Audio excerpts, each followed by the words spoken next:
Donc encore un artiste, un dessinateur, et il se trouve que nous t'avions, je ne sais pas si je te tutoie ou je te vous vois, mais on t'avait déjà repéré, hein, puisque nous t'avions déjà reçu pour Lacan la Seine, il y a je ne sais plus combien d'années. 3 ans. Ça fait 3 ans. 3 ans. Oui. Tu avais déjà planté le décor, si je puis dire. Hein. Et là, cette fois-ci, nous... J'ai élagué, j'ai fait plus léger. Tu vois, beaucoup plus léger. C'est une façon de parler. C'est une façon de parler.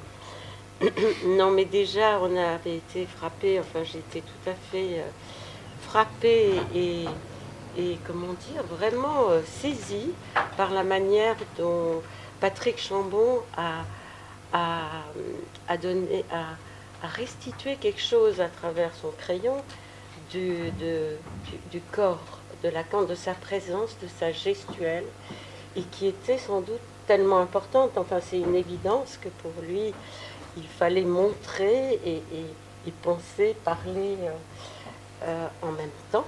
Et vraiment, c'est la première fois que j'avais vu comme ça restituer quelque chose de Lacan et redonner du corps au texte. Je m'étais dit à ce moment-là aussi qu'avec le temps surtout, puisque ça fait quand même beaucoup d'années que Lacan est décédé et qu'il a fait tout son travail, on était parti à ne le rencontrer que textuellement, et il nous manquait ce corps et cette incarnation que Patrick Chambon a vraiment lancé déjà avec Lacan la Seine.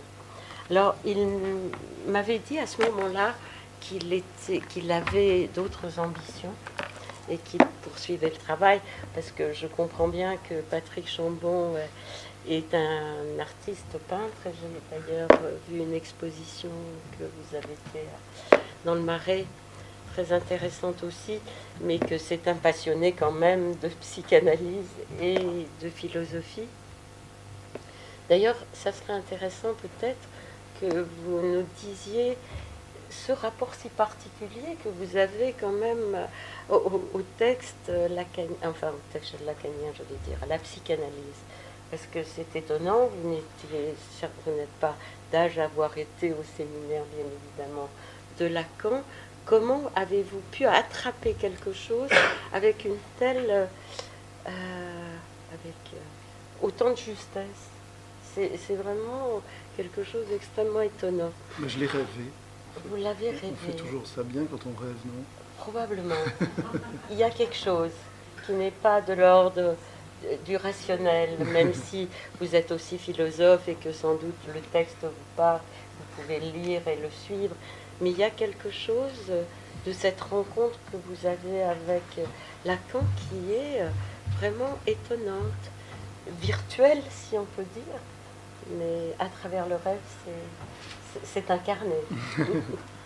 Oui, alors donc cette année, on a eu tout de suite envie aussi de retrouver Patrick Chambon, qui m'avait parlé de ce travail qu'il avait déjà en projet, et je m'étais dit que ça aurait été passionnant de travailler avec vous autour du transfert, nous en tant qu'analystes et vous avec votre crayon. Bon, les choses n'ont pas pu se faire, on ne peut pas tout faire, tout ce qu'on voudrait. Je ne sais pas d'ailleurs, Patrick Chambon nous dira peut-être comment il a fait ce travail aussi autour du transfert. Alors, je trouve que ce qui est très très enthousiasmant dans ce travail de Patrick Chambon, c'est que il vient nous interroger, et très sérieusement, nous analystes, sur quelque chose que Lacan a introduit bien sûr dans sa lecture à lui du transfert à travers le travail qu'il a fait du banquet. Et le travail de Patrick Chambon nous réinterroge, nous, aujourd'hui, actuellement, analystes. Et, et, et ça, c'est quelque chose de très enthousiasmant, que ça nous vienne un peu d'un autre champ. C'est quelque chose auquel on rêve nous aussi, beaucoup. Et dont on dit aujourd'hui peut-être qu'il manque du côté de la psychanalyse, qu'on n'a pas suffisamment d'écho et résonance avec d'autres champs. Et il se trouve quand même que ça vient là, du côté des artistes, plus que peut-être d'ailleurs. Alors, Claude Raban a la gentillesse d'être là. Je voulais vous dire que Claude Raban a fait une très belle préface. J'allais le souligner aussi. Mais vraiment, moi, comme lectrice, j'ai vraiment beaucoup apprécié. Je vous recommande la préface de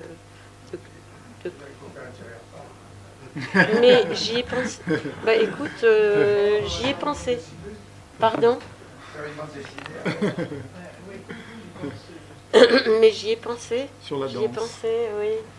Oui. Alors, vraiment, le travail que fait Claude restitue vraiment l'essentiel de ce que, il me semble, Patrick Chambon a essayé de dire. Alors, nous remettre le transfert en mémoire. C'est ce que vous faites et c'est pas rien. Alors, c'est vraiment axé sur la lecture de ce que Lacan a pu dire de cet amour de transfert, dont Freud nous avait dit que c'était un amour véritable. Ce que Lacan a pu en dire un peu, bien sûr, en s'écartant de tout ce que de l'intersubjectivité et de toute la question du contre-transfert sur laquelle, bien sûr, dans le séminaire après le transfert, Lacan revient en critiquant un petit peu ce point de vue. Donc là, on est vraiment dans le transfert tel que Lacan l'indique à partir de sa lecture du banquet. Et alors c'est intéressant aussi, je trouve, de se demander aujourd'hui où nous en sommes. Parce que cette lecture de Lacan, à ce moment-là, dans ce qu'il dit du transfert, date de 60. Et je me disais que ce serait intéressant aujourd'hui aussi, ça questionne sur la manière dont a évolué la question de notre travail avec le transfert, qui est quand même le pivot de notre travail dans la cure. Qu'est-ce qu'on peut en dire aujourd'hui aussi après toutes ces années? Patrick Chambon a organisé une scène qu'il a actualisée dans les années où Lacan a écrit, a fait ce séminaire sur le transfert, et il nous ramène tous ces intellectuels qui à l'époque étaient autour de Lacan et ont élaboré, je pense, les uns avec les autres. J'en connais certains, vous en connaissez peut-être d'autres. Donc c'est très très très vivifiant de les entendre à nouveau à travers cette bande dessinée. Mais il y a aussi ce regard et cette présence de Patrick Chambon tout le long de ce séminaire qu'il réinterroge, on peut le dire aussi comme ça, qu'il réinterroge ce séminaire en présence d'Oscar Wilde qui lui sert de double, d'accompagnateur. Je ne sais pas comment dire les choses. Et voilà, c'est vraiment un travail d'une grande richesse et qui est passionnant pour nous puisque vraiment on se repose la question de ce qu'on fait dans le transfert avec aussi quelque chose de passionnant que je trouve la bande dessinée de Patrick Chambon fait encore mieux entendre, je dirais, que le séminaire de Lacan, c'est le maniement du transfert et la manière dont le banquet se termine sur cette scène finale qui est le transfert en acte. Et ça, c'est tout à fait passionnant. Alors, il y a un seul psychanalyste à part Freud et Lacan dans cette bande dessinée, c'est Jean Alouche. Et il vient de temps en temps ici aussi. Oui, il est venu pour ses livres, mais je dois dire que votre texte m'a renvoyé vraiment à plusieurs de ces textes, notamment bien sûr celui que vous citez sur le sexe du maître, hein, et aussi un autre où il dit que l'analyse doit s'effacer comme Socrate, et un autre où... Il y a l'amour Lacan. Et oui, et puis un autre sur l'érotologie de passage, Oui, la psychanalyse, oui, pour lequel on l'avait aussi reçu ici. Oui. Alors, je voudrais peut-être, est-ce que je te passe la parole tout de suite, Annick, ou est-ce que... Alors, il y a beaucoup de questions que votre livre soulève. Alors, bien sûr, il y a la question que vous reprenez de la perversion, sur laquelle vous faites un clin d'œil à Lacan, si on peut dire. Et je sais qu'Annick a une question autour de ça qu'elle a articulée.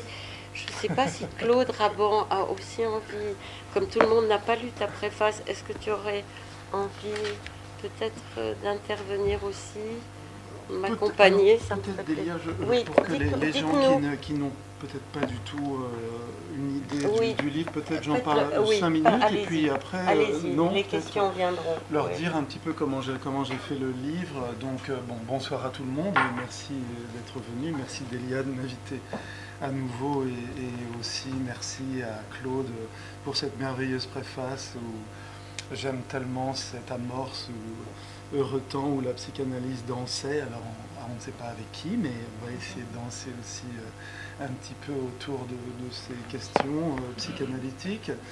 Alors moi j'ai fait en fait, j'ai fait un travail, si vous voulez, d'abord, il faut dire que le banquet, c'est déjà, le banquet de Platon, donc le texte de Platon, c'est déjà, Socrate fait déjà une espèce de petit commentaire. C'est déjà un premier commentaire. Puis Lacan fait un second commentaire. Et puis moi, je viens et je fais aussi un commentaire visuel et textuel, mais ça veut dire qu'on est déjà dans une structure concentrique, on est déjà dans l'amphithéâtre. Il y a déjà pour moi une figuration du discours qui est déjà un amphithéâtre. Alors le problème qui s'est posé à moi, c'est que l'amphithéâtre, c'est une structure un peu bête et répétitive, et ça va courir pendant 260 pages. Alors imaginez qu'il a fallu un petit peu que je rêve à cette façon de figurer un amphithéâtre, parce que c'était vraiment pour moi une façon de figurer le discours de Lacan. Mais pas seulement le sien d'ailleurs, le mien aussi. Et donc cet amphithéâtre, il est à la fois, il forme une fleur, il forme un entonnoir, il forme un anneau de Moebius, il forme un nœud borroméen, il forme une force, il forme un flux, il forme un nœud, enfin, il forme beaucoup de choses. C'est-à-dire que c'était un élément graphique extrêmement important qui me permettait aussi de dire quelque chose de ce qui est dit de Lacan, et puis moi aussi, puisque Délia l'a rappelé, j'ai une position que j'appelle marginale, mais qui est justement, de par cette position, tout à fait centrale, parce que j'ai essayé de faire, vous voyez, dans la structure un peu concentrique de l'amphithéâtre, que je rappelle en couverture, c'est la fameuse palmette grecque. Vous savez, les Grecs, ils mettaient des palmettes partout. Donc la palmette, c'est ce qui termine un pilier, c'est ce qu'il y a sur les chapiteaux, c'est ce qu'il y a sur les vases grecs. La palmette, c'est cette forme comme ça de palme, et puis avec deux espèces de volutes qui bouclent les bornes de la palmette. Donc ça ressemble déjà à un amphi, c'est-à-dire la structure un petit peu... en anneaux comme ça de l'amphithéâtre, c'est déjà quelque chose que moi j'ai essayé de faire signifier d'un point de vue du sens et aussi et du coup de la forme. Bon, donc il y avait ça. Ensuite, il s'agit, alors c'est un texte quand même assez compliqué parce que il s'agit, chacun des convives, le banquet c'est ça, chacun des convives est invité à dire ce que c'est que l'amour. Alors il y a Aristophane, Pausanias, Éric Zimac, il y a plein de gens, les grands personnages du 5e siècle athénien magnifiques, et puis l'autre c'est, je ne sais plus, il vient d'avoir Agathon, donc il vient d'être récompensé parce qu'il a eu un prix de poésie, donc voilà, ils sont tous chez Agathon. Et alors le jeu, c'est une espèce de jeu comme ça. Chacun doit dire quelque chose de l'amour. Donc chacun va élucubrer des choses extrêmement savantes, cette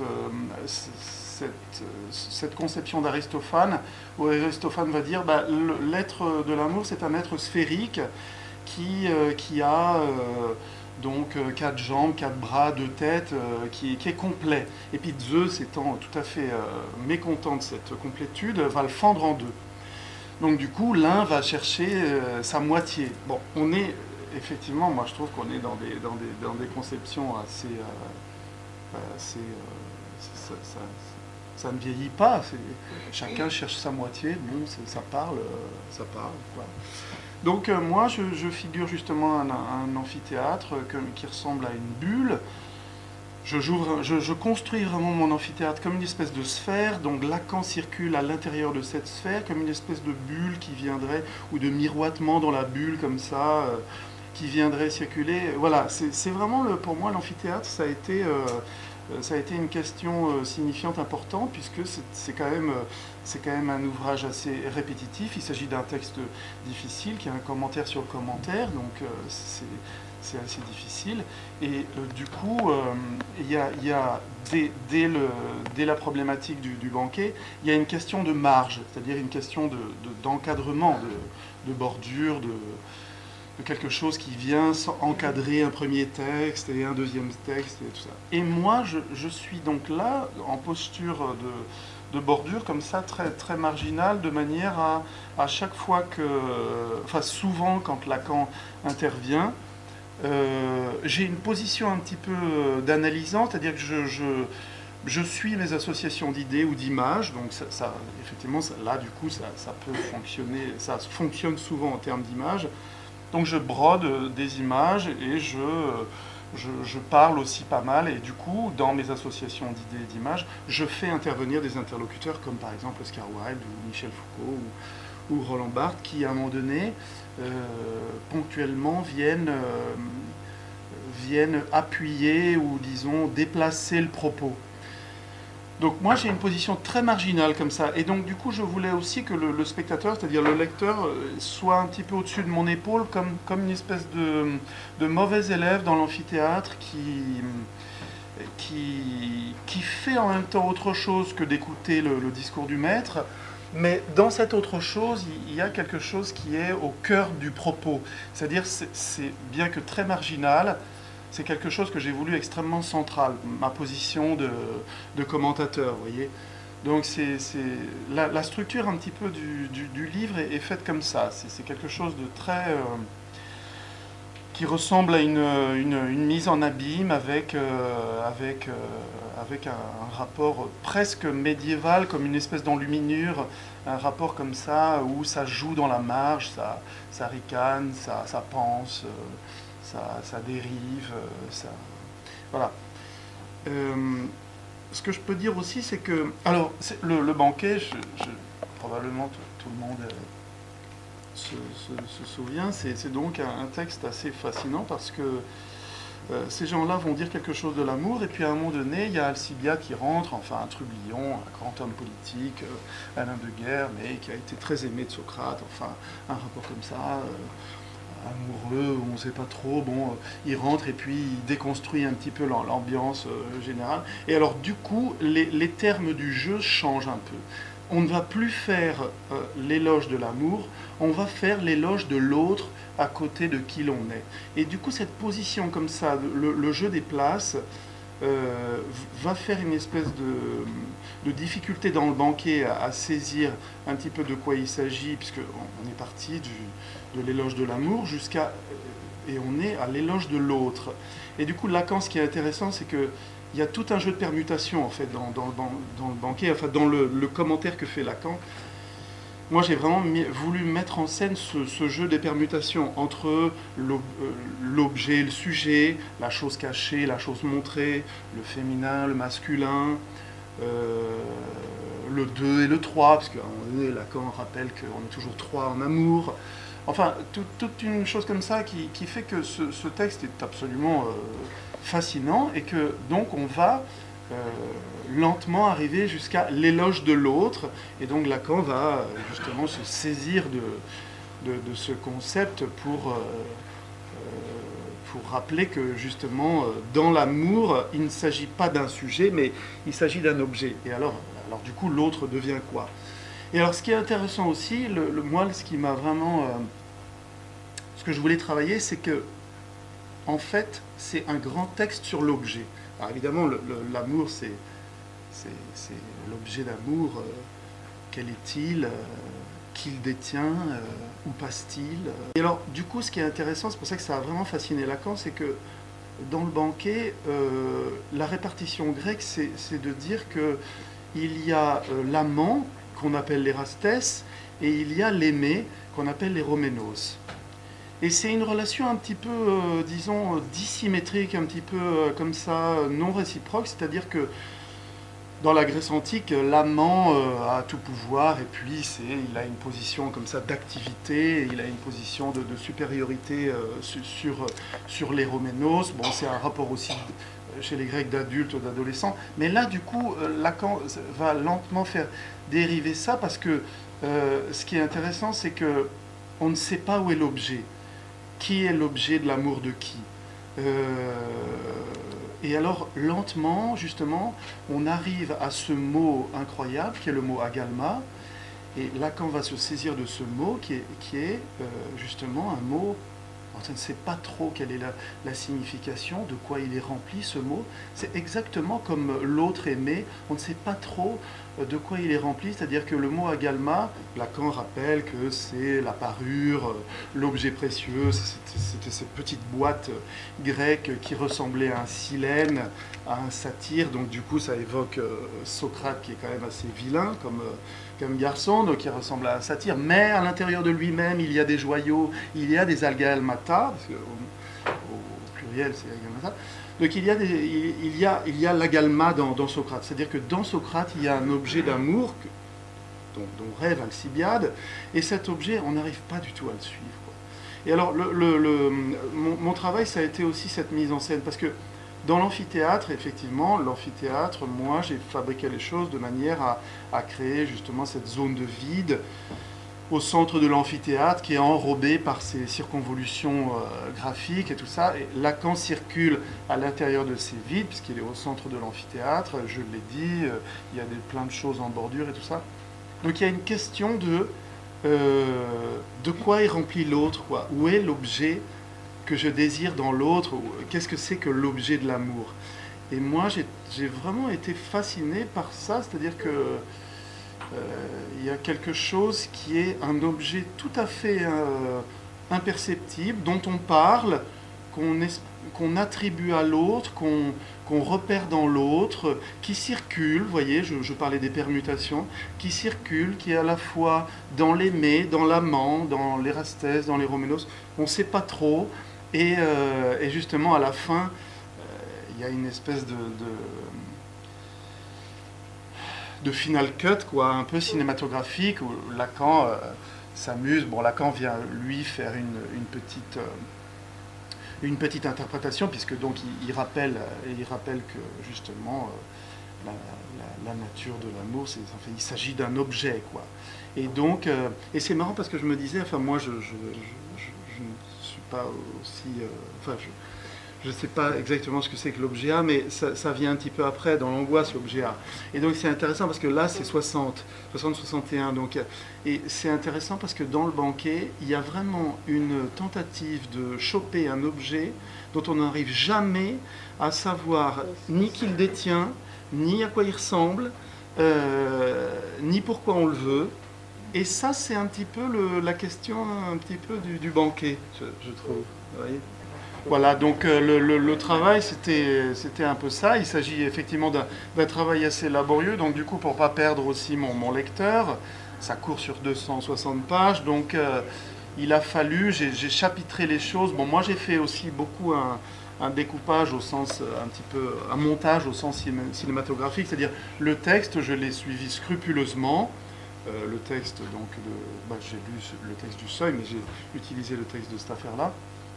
Cette écriture, et je l'ai vraiment monté, c'est-à-dire j'ai utilisé seulement les occurrences qui parlaient que du banquet, donc c'est un texte, c'est un montage aussi, il s'agit des propos de Lacan, mais c'est un montage parce que le texte est quand même assez énorme, donc Voilà, donc c'est un montage. Alors je l'ai chapitré à chaque fois à l'ouverture du 30 novembre ou du 1er février. Donc je fais une ouverture où là je suis à mon bureau. C'est comme si un petit peu je réactualisais les choses. Je la mets en scène, cette scène, quoi. C'est-à-dire je suis à mon bureau, il y a un miroir en face de moi. Souvent il y a Lacan dans le miroir, parfois j'y passe aussi. Et puis il y a un petit tableau. Il s'agit souvent de quelque chose qui m'a marqué dans la séquence qu'a faite Lacan. Donc voilà, je chapitre les choses comme ça pour essayer de ponctuer un petit peu de manière animée, un peu danseuse, l'ouvrage. Cet ouvrage est plein de détails. Il faudrait, Oui. Ça demanderait presque un travail vraiment de lecture et des dessins, de Oui, tout ce que oui. vous y mettez. Oui. Par exemple, chaque chapitre, chaque séminaire, Je chaque montrer date quelque chose. commence autrement. Vous êtes Ouais, assis autrement.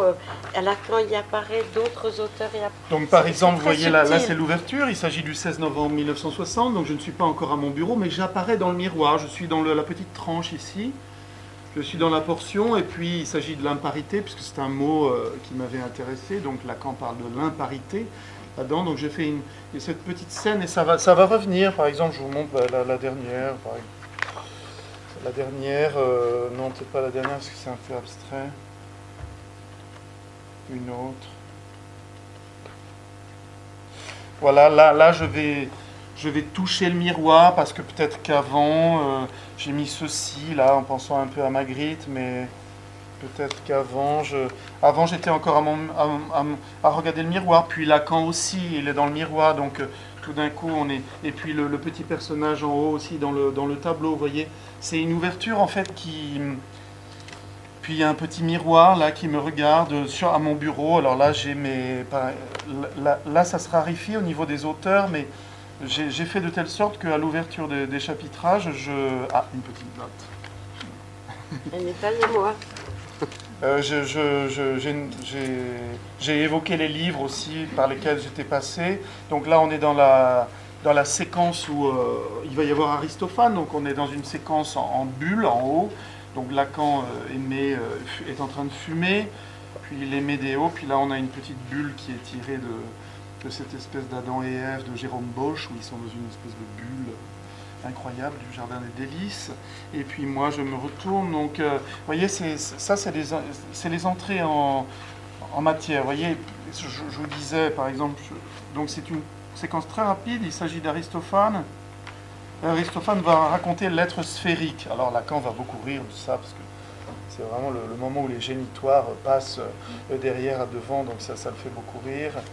Et puis, vous voyez par exemple, donc, à la fin de ce petit, ce court chapitre, il circule dans la bulle. Moi je souffle aussi une bulle de savon, Chardin est en haut. Donc il se passe beaucoup de choses en bordure. Et Lacan, lui, est là à circuler à l'intérieur de la sphère et à dire un certain nombre de choses. Par exemple, aussi, je vous parlais tout à l'heure de l'amphithéâtre. Je vais montrer peut-être une chose qui va un petit peu vous parler plus. C'est quand, justement, il dit que... et puis après, on passera à la perversion. Alors peut-être je l'ai là.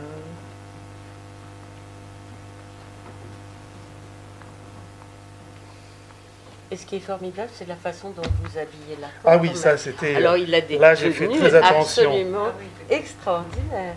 Selon les circonstances, il n'est pas habillé pareil.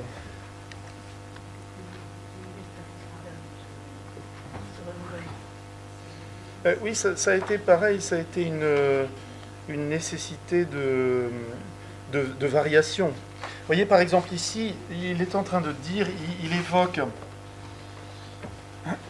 il évoque ce vers quoi il va aller, et puis il dit, l'amour, c'est donner ce qu'on n'a pas.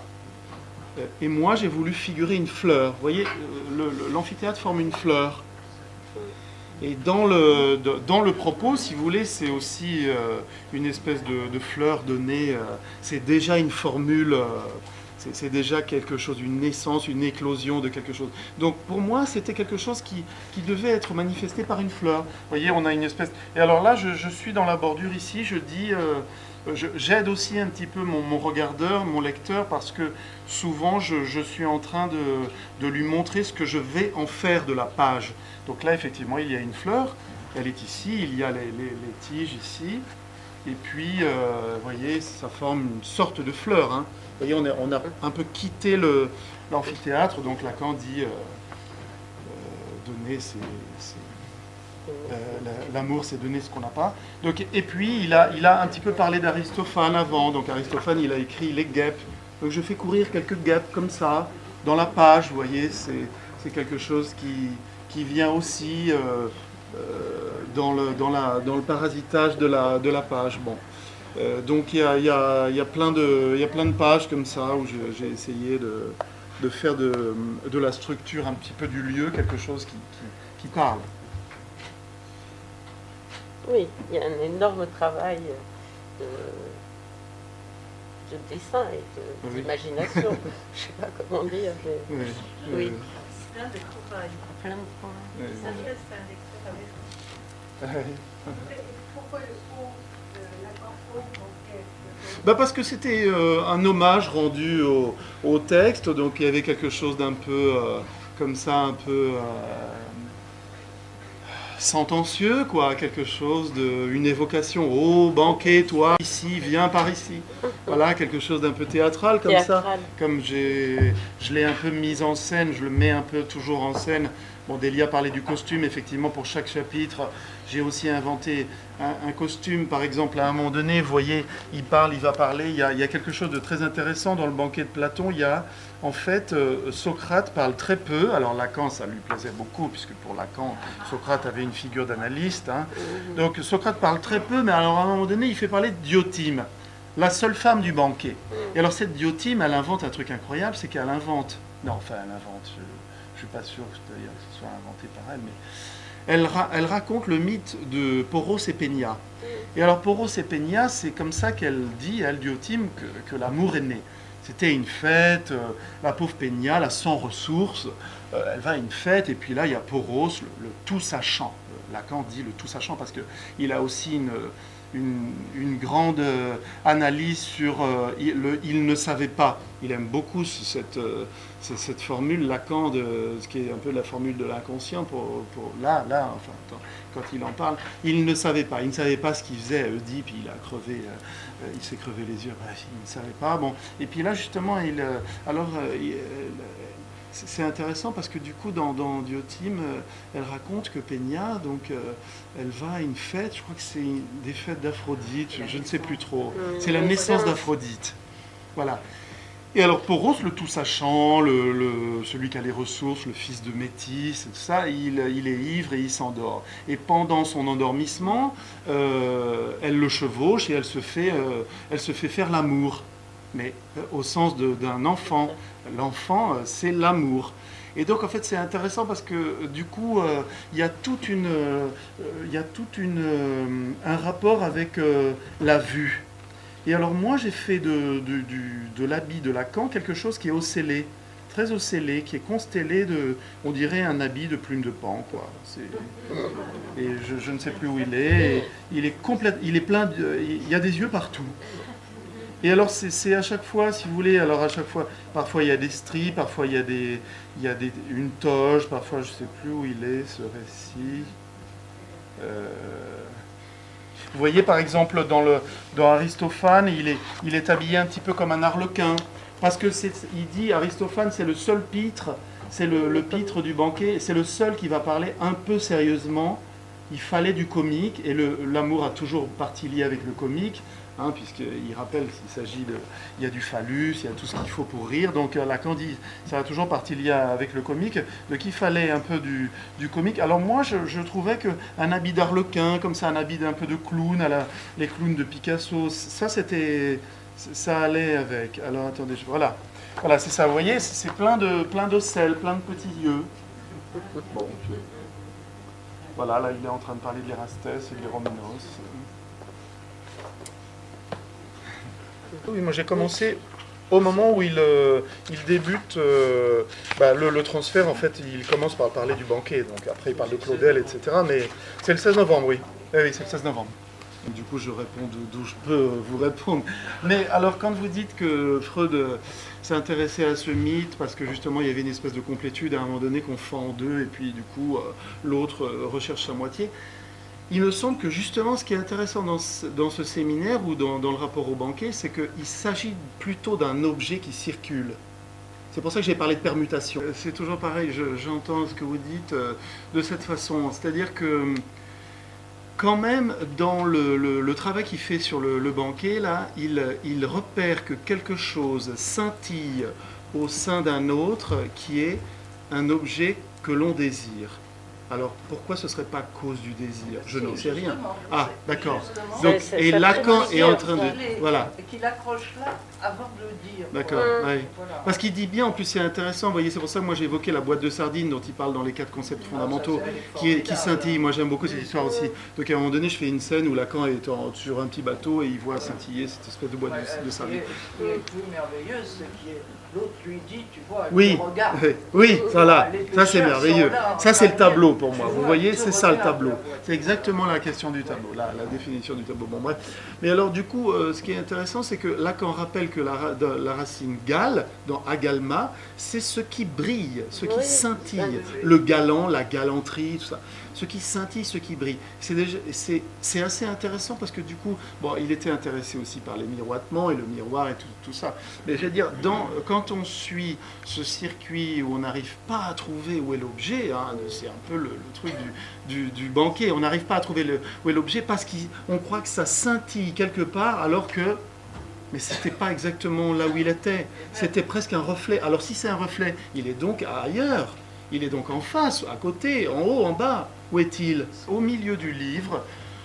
Bon, personne ne me l'a dit encore, mais au milieu du livre, il y a un moment donné, et moi je l'avais relevé quand j'ai lu la version du Seuil, je l'avais relevé à un moment donné du livre, Lacan, et il ne le relève pas, dans la version de Miller, après je ne me rappelle plus, mais il ne le relève pas. À un moment donné, il y a c'est dans le banquet, hein, il y a une confusion entre amour et désir. Il y a une confusion. Le texte n'éclaire pas. Et Lacan reste un peu dans la pénombre. Mais après, longtemps après, quelques semaines après, il va y revenir lui-même, dira, parce que moi je suis en marge et je dis amour et désir, comme si, un peu bêtement, comme si c'était la même chose, je m'étonne. Bon, je laisse courir le texte, et puis quelques temps après, Lacan va revenir là-dessus et il va signaler qu'effectivement, il y a un écrasement de l'un sur l'autre, je veux dire, il y a une confusion de l'un avec l'autre, et c'est un peu confus, mais à la fin, tout à la fin, justement, moi je le mets aussi en scène, tout à la fin, justement, Lacan il revient là-dessus. Et il dit bien que dans la vacillation de là où on voit l'objet de désir dans l'autre, et puis que tout d'un coup on déchoit de cette position de sujet, tout ça, il y a une espèce de finale de Lacan qui est assez à suivre, ce qui est assez serré, parce que à la fin justement il parle à la fois de l'objet, du sujet, et puis la position du sujet passe dans une position d'objet, et la position d'objet est revalorisée dans une position de sujet. On est un peu perdu, et justement Lacan joue de la scène aussi du banquet de Platon, parce que dans la scène du banquet de Platon, on est vraiment perdu à la fin dans cette permutation des places entre Socrate, Alcibiade, Agathon, dont on doit faire les éloges. Enfin, il y a un jeu de cartes comme ça, toc, toc, toc, toc, et on est un peu perdu. Et justement, cette question de l'objet et de l'objet de l'amour, je veux dire, de l'objet de l'amour, de l'objet et du désir, il y revient, il fait un petit peu, justement, un coup d'éclairage là-dessus. C'est tout à la fin. Là, je donne envie de le lire, non? Ah oui, oui, oui, oui. Très fort. Je souhaiterais vous remercier, Patrick Chambon, de la façon dont vous avez su rendre compte de votre lecture de Lacan, et plus précisément de ce séminaire de 1960 qui porte sur le thème du transfert. Par le biais de l'image et par la bande dessinée, vous faites vivre pour certains, revivre pour d'autres, la façon dont Lacan a introduit cette année-là ce qu'il souhaitait dire sur la question du transfert. Comment? En se reportant au banquet de Platon, texte qu'il considère comme inaugural et décisif pour notre tradition occidentale de l'amour. Texte qui, avec Socrate, nous dit-il, a suscité le plus long transfert de l'histoire, un transfert qui dure depuis 24 siècles, dit-il en 1960. L'expression amour platonique, par exemple, a traversé les siècles. Le mythe de l'androgyne, exposé par Aristophane aussi, sans parler de ces êtres sphériques de trois sortes, pour un peu topologiques, tout homme, toute femme ou homme-femme, lesquels ont été coupés en deux par les dieux, chacun recherchant sa moitié. Et nous sommes entre-temps passés par différentes coupures. Qu'est-ce qui vous a intéressé, vous, Patrick Chambon, dans ce commentaire du banquet, et qu'est-ce qui a amené Lacan à se référer ainsi au discours du banquet sur l'amour? On avait dit déjà un certain nombre de choses. Pour Lacan, l'amour de l'amant et de l'aimé, celui du couple Erastes et Romenos, présente le grand avantage de parler de l'amour, non pas tant au masculin qu'au neutre, point qu'accentue Claude Raban dans sa préface au travail de Patrick Chambon. Cette référence au banquet permet ainsi à Lacan de voir une articulation autrement toujours éditée, je cite, dans ce qu'il y a de toujours compliqué dans l'amour avec les femmes. Et de fait, le banquet se déroule entre hommes, les joueuses de flûte ayant été congédiées. Seule exception Diotine, par laquelle, considère Lacan, Socrate laisse parler la femme qui est en lui. Ceci n'empêche pas, et peut-être même conduit Lacan à réaffirmer qu'il tient l'amour grec comme une perversion. Perversion dont le christianisme a sans doute su faire son affaire, ce qui serait un autre débat. Mais pourquoi l'homosexualité, qui désormais ne figure plus au catalogue des maladies mentales et n'est plus considérée comme un délit, ceci, comme le rappelle Claude Raban, seulement depuis 1982. Pourquoi, du coup, l'homosexualité ne relèverait-elle plus de la perversion? Non pas, bien entendu, comme jadis, au sens de la psychopathologie, mais au sens d'un certain mode de rapport au manque et à la différence sexuelle.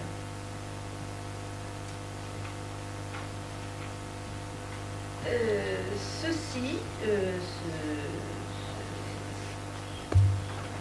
mode de rapport au manque ne participe-t-il pas de la sublimation et de l'œuvre de civilisation?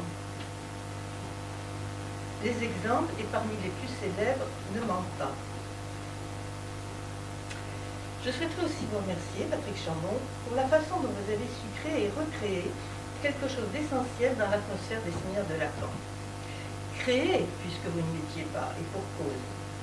Créer en recourant à une fiction anachronique où vous vous projetez en réunissant dans l'amphithéâtre, vous avez longuement parlé, enfin, vous avez le théâtre dans l'amphi. Dans cet amphithéâtre autour de Lacan, vous y avez réuni ceux qui vous importent, qu'il s'agisse d'Oscar Wilde, de Rhodes Sélavy, de Michel Foucault, de Derrida, d'André Gide et j'en passe.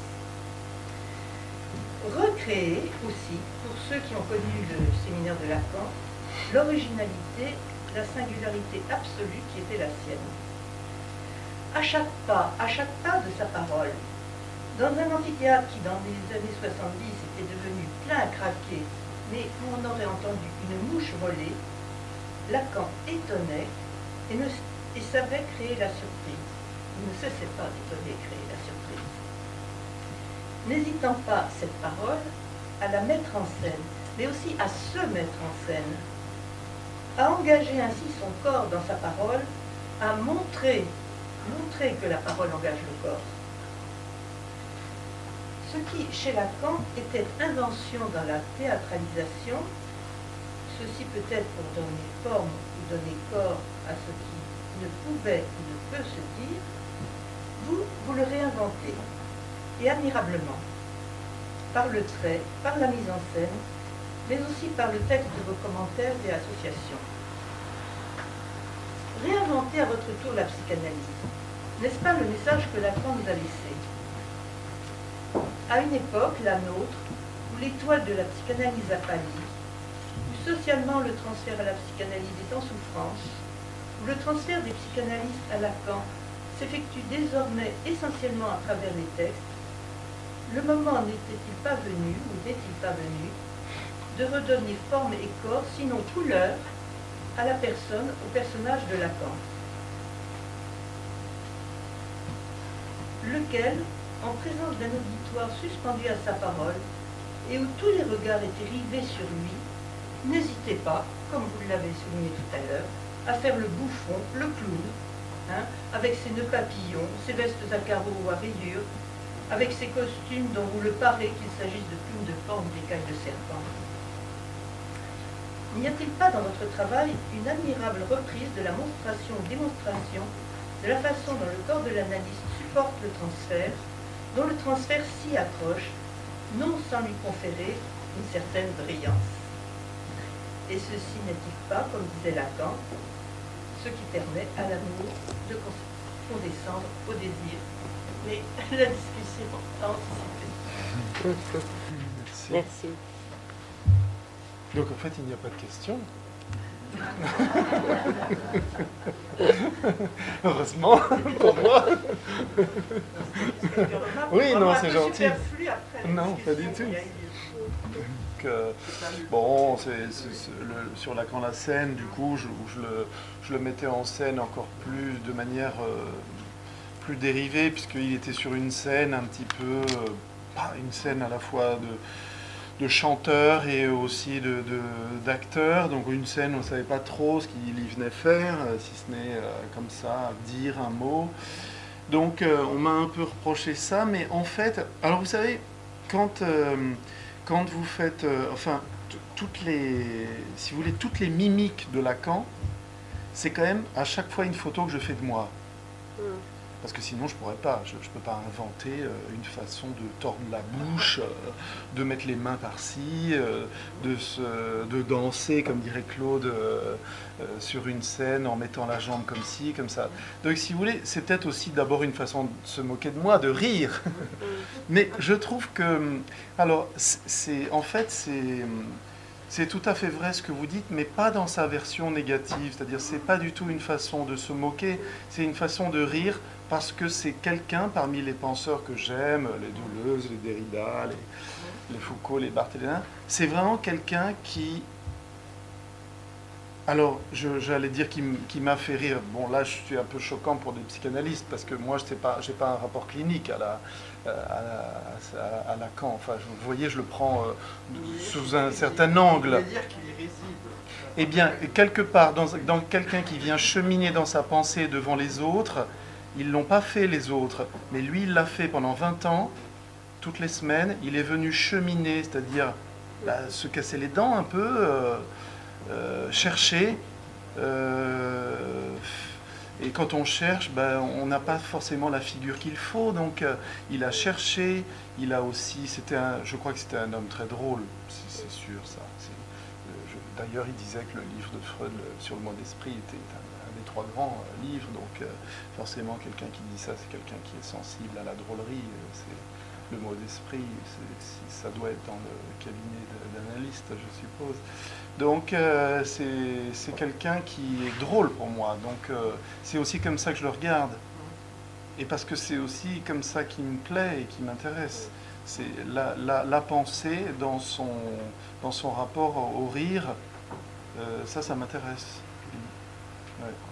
Donc, effectivement, il peut paraître un peu caricatural parfois. Oui, ça, c'est sûr. Quand on écoute la 3e de Rome, là, c'est totalement vertigineux. Louvain, mais on en voit moins longtemps. Mais enfin, je veux dire, là, quand on entend la 3e de Rome, là, c'est tout à fait incroyable. C'est du Artaud aussi, quoi. C'est incroyable. Comment il minaute, comment il crie, comment il tortille les mots, comment... Oui, c'est fascinant. Des ruptures, Oui. des Ah oui. tonalités. Ah oui, oui. Du coup, il en on ne- jouait, mais il en Oui. jouait. Hein. Mais oui, mais je crois que c'est comme je disais, que vous pouvez pas être pendant 20 ans devant les gens à essayer de penser sans que ce soit d'un ennui total. Vous imaginez, je sais pas, Heidegger pensant devant 200 personnes tous les mardis, je sais pas, sur le Dasein, je ne sais pas, mais bon. Il a animé l'attention. Comment? Oui, c'était bien avant, mais j'aurais pu dire, je sais pas, Aristote venant penser. Enfin, il paraît qu'il le faisait en marchant, lui. Bon, donc, oui, certes. Non, mais je parlais de penser devant les gens, je veux dire, de cet acte assez difficile et assez ennuyeux. Oui. Ah oui, ah oui, oui. Non, mais il n'est mort qu'hier. Oui, ah oui, ah oui, ah oui. À partir de ce travail que j'ai fait, je comprends aussi ta question, la subtilité de ta question, parce que quand on formule une question comme ça, quand moi j'ai fait ce travail, je vois aussi un petit peu mieux ce que ça peut vouloir dire aussi, transférer sur un autre ou sur le travail d'un autre quelque chose. Alors, c'est quoi? Qu'est-ce qui circule? Par où ça passe? Et... Oui, Oui, oui. oui, oui. Il redonne du souffle, Oui. il réanime au sens de redonner du souffle. C'est vraiment... Que justement, ce qui est intéressant, c'est qu'à un moment donné, Lacan, il dit, mais quand un patient, il vient vous trouver parce qu'il veut que vous lui donniez quelque chose, il veut que vous lui donniez quelque chose, notamment un peu d'être ou quelque chose, une réponse. Donc il veut, il est en position d'aimer, quoi, d'éroménos. Donc je veux dire, c'est quand même, ça date de 60, mais je suppose que ça doit être, la clinique, ça doit pas changer beaucoup. Enfin, un patient qui vient, oui, mais Lacan dit justement, Socrate revendique d'être vide. Il dit à Alcibiade, mais là où tu m'as rempli de joyaux et de choses miroitantes et merveilleuses, il n'y a rien. Et Lacan dit, c'est pour ça qu'il est savant en amour, c'est parce qu'il en sait quelque chose. Vous vous rappelez, c'est un moment où justement il a parlé un petit peu de Peña et de Poros, c'est pour ça qu'il ne peut pas aimer, parce qu'il en sait quelque chose. Et vous voyez, c'est aussi parce qu'il est... Parce qu'il n'est pas pris en tant qu'objet d'amour, il ne veut pas de l'amour d'Alcibiade aussi. Donc il n'en peut pas, il veut rester vide. Il dit, je ne Donc suis... la richesse, c'est le vide. Mais non, parce que, oui, mais il n'aime pas lui, il n'aime pas Mais lui. il voulait bien l'aimer. Il n'aime pas. Il ne veut pas être aimé par lui, mais il voulait bien l'aimer. Ça, c'est le début du texte, mais en même temps, Socrate finit par dire, moi, je n'ai rien en moi, je suis vide. C'est ça, mais on Et a alors l'impression que c'est quand même Une rhétorique. Comme C'est vrai, il oui. déplace la chose parce que moi j'ai eu l'impression que c'était parce qu'il savait que c'était une illusion, ça tour de passe-passe. Ouais, Oui, peut-être, mais ouais, c'est ça. intéressant Mais parce ce qui est que... important, c'est parce- fait fonctionner le Ah oui, désir. oui, Oui, oui. parce Surtout Oui. pas boucher. C'est parce que Bah- pour Platon, en fait, c'est le grand metteur en scène de tout ça, c'est quand même la conclusion de ce théâtre, c'est quand même de dire, c'est Socrate qui est vide, n'est pas pris comme étant l'objet d'amour d'Alcibiade, donc il ne joue pas ce jeu-là, donc il va dénouer, il va faire une interprétation au sens que Lacan va dire, c'est une interprétation au sens analytique, puisqu'il va dire, tu as parlé pour moi, alors que tu visais Agathon. Donc il va faire... Platon, quand même, c'est pour ça que c'est fascinant ce texte, parce que la mise en scène est tellement fine. C'est qu'à la fin, effectivement, Socrate est vide, enfin Platon le fait apparaître comme ça, alors que au début du texte, il est dit que Alcibiade avait été son premier objet d'amour. Enfin, on ne sait pas trop, hein, c'est comme ça flotte comme ça. Mais quand même, à la fin, le coup de théâtre, c'est de vider Socrate de toute intériorité, de tout espace vide dans lequel placer un objet. Il est vide, ce Socrate, et justement de le faire fonctionner comme quelque chose qui ne renvoie pas l'objet de l'amour, puisqu'il n'y a rien dedans. Donc, vous voyez ce que je veux dire? Il en sait quelque chose. C'est quand même, Socrate, c'est quand même l'analyse. Oui, oui, oui, oui. Et c'est quand même important, ça. C'est quand même quelque chose du désir de l'analyste. Parce qu'elle est à un moment donné très particulier et elle est posée là, juste chez Aristophane, pour dire que les êtres étaient sans désir puisqu'ils étaient complets. Vous voyez, elle est là. Oui, oui, oui, c'est un écho à ça, c'est vrai, oui. Oui, c'est vrai, oui, oui. Ah, c'est ça que je voulais dire. Oui, oui, bah oui, oui, c'est vrai. Oui. Oui, mais en même temps, c'est fascinant parce que la position vraiment de Socrate, c'est un homme justement qui revendique son vide. On ne peut pas l'aimer. A priori, il ne peut pas aimer. Il a une position vraiment au neutre, quoi. Il est presque ataraxique, quoi. Il est... effectivement, s'il y a bien une chose dont il n'est pas ignorant, c'est l'amour, mais en même temps, il dit tout le temps, mais moi je ne sais rien, c'est Diotime qui va vous éclairer. Tu vois, il y a une position très ambivalente du rapport au savoir, parce qu'à un moment donné, tout le monde parle, tout le monde dit, bah, l'amour c'est ça, là, là, là, là, là, là. Puis arrive son tour et il dit, bah, vous avez tous dit que l'amour c'est quelque chose, mais ça veut dire qu'on l'a ou on ne l'a pas. Alors du coup, lui... Mais il dit aussi que ça a toujours un accent fétiche. Non, là-dedans, il dit toujours que l'objet de désir a toujours un accent fétiche. C'est pour rebondir sur ce que tu dis de la... du désir pour le pervers.